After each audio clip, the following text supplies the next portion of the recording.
2024 ലോക്സഭാ തെരഞ്ഞെടുപ്പിന് തൊട്ടുമുമ്പ് തെലങ്കാനയിൽ പ്രതിപക്ഷ പാർട്ടിയായ BRSന് കനത്ത തിരിച്ചടിയാണ് കിട്ടിയിരിക്കുന്നത്.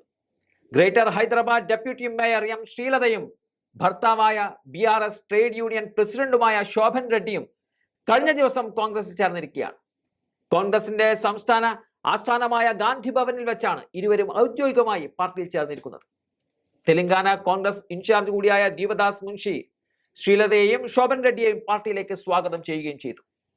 തെലങ്കാന സംസ്ഥാന രൂപീകരണവുമായി ബന്ധപ്പെട്ട സമരങ്ങളിൽ പങ്കെടുത്ത നേതാക്കൾക്ക് BRSൽ അർഹമായ അംഗീകാരം ലഭിക്കുന്നില്ല എന്നതാണ് ഇരുവരുടെയും വിമർശനം.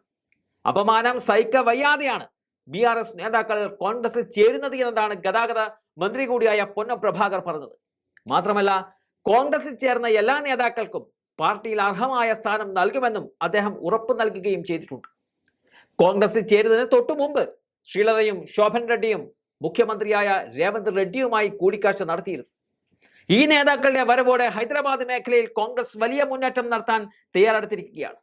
ഏതാനും ദിവസങ്ങൾക്ക് മുമ്പാണ് ഹൈദരാബാദ് മുൻ മേയർ കൂടിയായ ബോന്തൂർ രാംമോഹൻ കോൺഗ്രസിൽ ചേർന്നത്. അതിന് തൊട്ടു പിന്നാലെയാണ് ഇപ്പോഴത്തെ ഡെപ്യൂട്ടി മേയറും BRSനോട് ടാറ്റ പറഞ്ഞുകൊണ്ട് കോൺഗ്രസിലേക്ക് കടന്നു വരുന്നത്. നേരത്തെ BRS കൗൺസിലറും മുൻ ഡെപ്യൂട്ടി മേയറുമായ ബാബ ഫസീഹുദ്ദീൻ കോൺഗ്രസിൽ ചേർന്നിരുന്നു.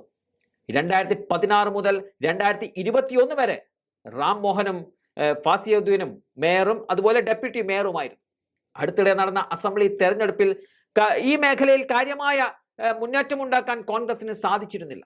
അതുകൊണ്ട് തന്നെ ഈ നേതാക്കളുടെ വരവ് ലോക്സഭാ തെരഞ്ഞെടുപ്പിൽ നേട്ടമാക്കി മാറ്റാൻ കോൺഗ്രസിന് ഒരുപക്ഷെ സാധിച്ചേക്കും.